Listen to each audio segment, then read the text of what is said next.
Big TV భక్తి సమాచారం WhatsApp ఛానల్లో జాయిన్ అవ్వండి. అన్ని విశేషాలు ఎప్పటికప్పుడు తెలుసుకోండి. ప్రేక్షకులందరికీ నమస్కారం.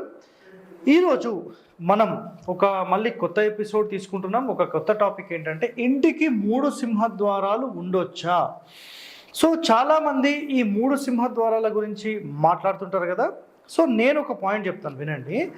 ఇక్కడ అంటే ఈ కాన్సెప్ట్ చెప్పే బిఫోర్ గత ఎపిసోడ్స్లో మనం ప్రధాన ద్వారము, ఆ ద్వారానికి సంబంధించిన నియమాలు ఏంటి, ఆపోజిట్లో పిల్లర్ ఉంటే ఏం జరుగుతుంది, సంపు ఉంటే ఏం జరుగుతుంది, తొట్లు ఉంటే ఏం జరుగుతాయి, ఇవన్నీ ఎంతో డిస్కస్ చేసాం.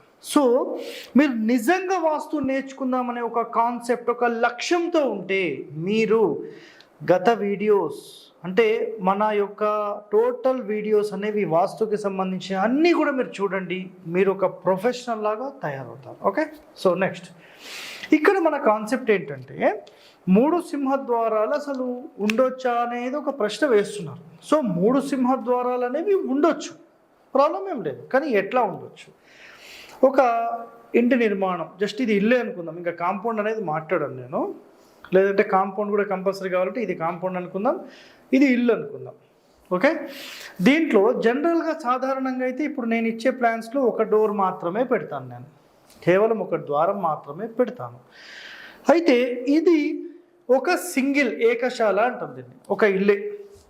సో ఇప్పుడు కొత్తగా మనకు ప్రాబ్లమ్స్ ఎక్కడ వస్తున్నాయంటే, సార్ మేము ఇల్లు తీసుకున్నాము కానీ మా పరిస్థితి ఏంటంటే మేము ఖచ్చితంగా రెంట్లకు ఇచ్చి వచ్చిన రెంట్తోనే మేము ఈఎంఐ కట్టాలి సార్. సో మా పరిస్థితి అది సార్, కొంచెం అర్థం చేసుకోండి, మాకు తగ్గట్టుగా ప్లాన్ ఇవ్వండి సార్ అంటారు. ఇలాంటి వాళ్ళ కోసం మేము ఏం చేస్తామంటే కేవలం దీన్ని సెంటర్ అలైన్మెంట్ కాకుండా 2 భాగాలు చేస్తాం. చేసి ఇక్కడ సెంటర్లో ఒక సింహద్వారము, మళ్ళీ ఇక్కడ ఈశాన్యంలో ఒక సింహద్వారం అనేది ఇస్తాం. అప్పుడు ఏమవుతుందంటే ఆటోమేటిక్ కిచెన్ అనేది ఈ పొజిషన్లో పెట్టడానికి ఆస్కారం అనేది ఉంటుంది. అయితే శాస్త్రంలో చెప్పిన కాన్సెప్ట్ ఏంటంటే ఇక్కడ ఒక రోడ్ ఫేసింగ్ అంటే ఒక ఇంటి యొక్క ఫేసింగ్కి 3 సింహద్వారాలు ఉండొద్దు అని చెప్పేశారు.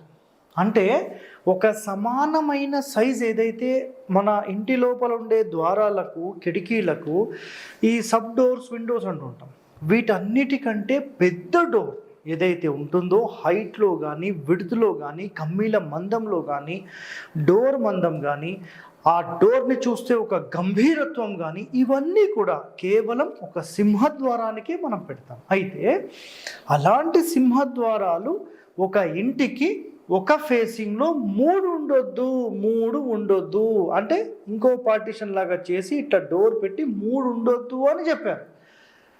అయితే నా అబ్జర్వేషన్లో అయితే 3 ఉన్న వాళ్ళు కూడా బాగానే ఉన్నారు, ఎవరికి కూడా ఇబ్బంది అయితే ఈరోజు వరకు కలగలేదు. నేను ఎందుకంటే ప్రాక్టికల్గా వెళ్ళి వస్తుంటాను కదా, సో ఎక్కడ కూడా కనిపించలేదు.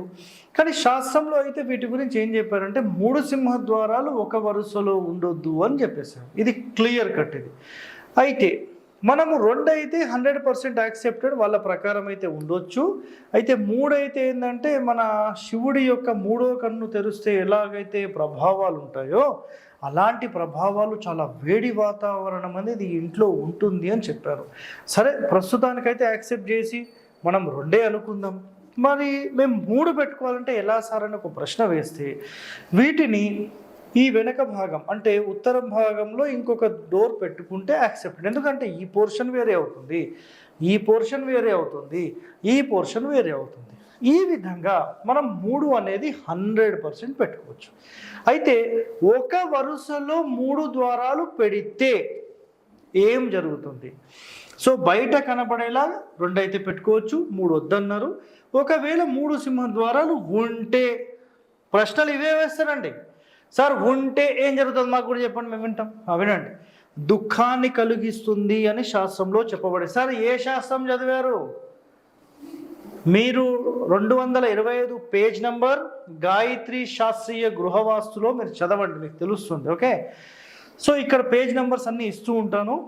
సో దుఃఖము, రోగము, ధార, పుత్ర వినాశనము.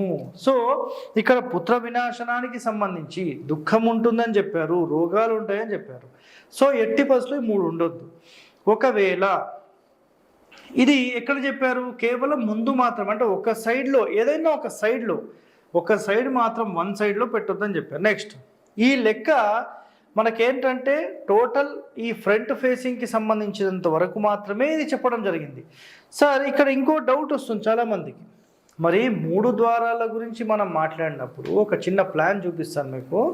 మరి ఇలా 3 ద్వారాలు ఉండొచ్చా అనేది ఇంకొకరికి ప్రశ్న రావచ్చు. సో ఇది ఒక ఇల్లు అనుకుందాం. సో ఇది మెయిన్ డోర్, మళ్ళీ ఇంకో డోర్.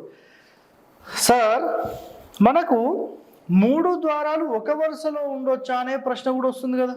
సో అది కూడా ఇక్కడ క్లారిటీ ఇచ్చేస్తాను. యాక్చువల్లీ ఇక్కడ ఏమవుతుందంటే చూడండి అండి, 3 ద్వారాలు అనేవి 100% ఒక వరుసలో ఉండొచ్చు. బట్ కండిషన్ ఏంటంటే, ఇక్కడ కండిషన్ ఏమి చెప్పబడింది అంటే, ఇంటికి సంబంధించి ఈ మూల నుంచి ఈ మూల నుంచి ఇక్కడ అంటే 4 సెంటర్స్ 4 కార్నర్స్ కలిసే ఈ చోట, అంటే బ్రహ్మస్థానమైన ఈ చోట మీరు ఇట్లా గోడ కట్టి ఇక్కడ డోర్ పెట్టవద్దు. ఆ కమ్మీలు భూగర్భంలో బ్రహ్మస్థానంలో గుచ్చుకోవడం వల్ల ఇబ్బంది అవుతుంది అని పాయింట్ చెప్పారు. మీరేం చేయొచ్చు, కొంచెం పైన కట్టుకొని ఇలా డోర్ పెడితే క్లియర్, చాలా సింపుల్. ఇదైతే నాట్ యాక్సెప్టెడ్, ఇదైతే యాక్సెప్టెడ్. సో 3 ద్వారాలు ఒక ఫేసింగ్ ఉండొచ్చా, 3 ద్వారాలు ఒక వరుసలో ఉండొచ్చా? సో ఇక్కడ నేను 3 ద్వారాలకు సంబంధించిన ఎన్నో ప్లాన్లు మీకు చూపించాను. సో చాలామందికి ఏంటంటే అవన్నీ కన్ఫ్యూజన్స్ ఉంటున్నాయి. మీరు ఏం కన్ఫ్యూజ్ కాకండి. శాస్త్రంలో ఎట్లా చెప్పారో దాన్ని ఎలా ఇంప్లిమెంట్ చేయాలో చాలామందికి ఐడియా లేదు. లేక ఇవన్నీ ఏదో మన ప్రేక్షకులను ఏంటంటే కన్ఫ్యూజ్ చేయడం కోసము ఏదో వీడియోలు చేస్తూ ఉంటారు. సో అవన్నీ మీరు భయపడకండి. ఇంకో మాట ఇక్కడ చూడండి, అసలు ఈ డోర్లకు సంబంధించిన లెక్క అనేది ఎట్లా చేయాలి అని ఒక ప్రశ్న వస్తుంది. ఇది ఒక ఇల్లు అండి, ఓకేనా? మెయిన్ డోర్, ఇంకో సబ్ డోర్, ఇంకో డోర్, ఓ 4 డోర్లు ఉన్నాయనుకుందాం. ఇక్కడ ఒక వంటగది ఉంది, దీనికో డోర్ పెట్టారు. ఇక్కడ ఒక బాత్రూమ్ ఉంది, దీనికో డోర్ పెట్టారు. ఇక్కడ గేట్ ఉంది, దీనికోటి ఉంది. దాని తర్వాత ఇంకొక టాయిలెట్ ఉందో, బాత్రూమ్ ఉందో, స్నానాలకు ఇంకో డోర్ పెట్టారు. సార్ అసలు ఈ లెక్క ఎట్లా చేయాలి? ఎప్పుడైనా ఒకటే గుర్తుపెట్టుకోండి, ఒక గర్భం ఏదైతే ఉందో ఈ గర్భానికి సంబంధించిన 4 ద్వారాలు మాత్రమే మీకు కౌంట్ వస్తాయి. ఈ బాత్రూమ్ దీనికి కౌంట్ రాదు, ఈ స్నానాల గది దీనికి కౌంట్ రాదు, ఈ వంటగది దీనికి కౌంట్ రాదు, ఈ గేట్ దీనికి కౌంట్ రాదు. కేవలం ఒక గర్భమే మీరు చూసుకోండి, ఇవన్నీ చూసుకోవాల్సిన పని లేదు. మీకు ఇది అర్థం కావడం లేదు. చాలామంది సరైన అవగాహన లేక ఏదో పుస్తకాలు చదివి చెబితే మీరు ఎలా మిమ్మల్ని పరేషాన్ చేస్తున్నారు కదా. నిజంగా శాస్త్రంలోని అనుభవం ఇవన్నీ తీసుకుంటేనే అప్పుడు మీకు క్లారిటీ వస్తుంది, లేకపోతే రాదండి. ఇది అసలు సింహద్వారం అంటే ఏంటి? ఇందాక నేను చెప్పాను, గంభీరత్వంతో ప్రధాన ద్వారం అనేది అన్నిటికంటే పెద్దది ఉండాలి, అన్ని విడ్త్లో పెద్దది ఉండాలి, హైట్లో పెద్దది ఉండాలి, లావుగా ఉండాలి, స్ట్రాంగెస్ట్ డోర్ ఉండాలి, గడప ఉండాలి, గడప చాలా స్ట్రాంగ్ ఉండాలి. ఇవన్నీ లక్షణాలు ఉంటేనే దాన్ని ఏమంటాము? సింహద్వారము అంటాం. సార్ సింహద్వారాలు 4 పెట్టొచ్చా? ఈ పనికి మాల ప్రశ్న ఎవరు అడిగాను మొన్న. సార్ 2 సింహద్వారాలు పెట్టొచ్చా? ఎట్లా పెడతామండి? 2 భర్తలు ఉండొచ్చా? రాంగ్ క్వశ్చన్స్ వేయకండి. ఒక ఇంటికి సంబంధించినంత వరకు కేవలం ఒక మెయిన్ డోర్ మాత్రమే ఉంటుంది. ఒక పోర్షన్ డివైడ్ చేసినప్పుడు కూడా మీరు సబ్ డోరే పెట్టాలి. మెయిన్ డోర్ పెట్టాం, ఒక ఇంటికి ఒకటే సింహద్వారం. 4 అంతస్తులు పెట్టినా ఒకటే సింహద్వారం. ఇది గుర్తుపెట్టుకోండి. సో నెక్స్ట్, ఇప్పుడు ఇక్కడ మీకు ఎక్స్ప్లెయిన్ చేసింది గర్భం మాత్రమే అని చెప్పాము. సో గర్భం లెక్క ఒకటే తీసుకోవాలి, బయట లెక్కకు రావు. గేట్, బాత్రూమ్, వంటగది ఇవన్నీ రావు.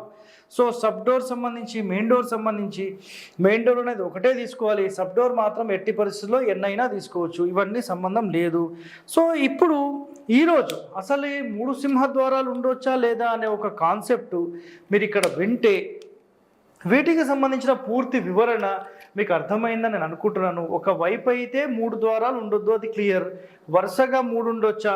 సార్ మీరు అదెప్పుడు చెప్పారు? స్కిప్ చేస్తూ చూస్తే మీకు అర్థం కాదండి. మీరు నిదానంగా ప్రశాంతంగా టైం తీసుకొని ఒక 8-10 నిమిషాలు ఒక్కొక్క వీడియో మీరు నిజంగా ఇవన్నీ తెలుసుకుంటే మీరు ఒక 6 నెలల సంవత్సరంలో వాస్తులో ఒక ప్రొఫెషనల్లోకి వెళ్తారు. మన భారతీయ సనాతన ధర్మంలో మహర్షులు ఒక ఇంటి నిర్మాణానికి సంబంధించిన ఎన్నో నియమాలు మనకు చెప్పారు. సో మన ఛానల్ త్రూ ప్రతిరోజు ఒక ఎపిసోడ్, ఒక సీక్రెట్ మనం అందరము తెలుసుకుందాం. సో ఇలాంటి మరిన్ని రహస్యాలు మీరు తెలుసుకోవడానికి మన ఛానల్ని సబ్స్క్రైబ్ చేయండి, లైక్ చేయండి, గంట బొమ్మను కూడా యాక్టివేట్ చేయండి. Thank you. నమస్కారం అండి. For more videos like this, subscribe Big TV channel.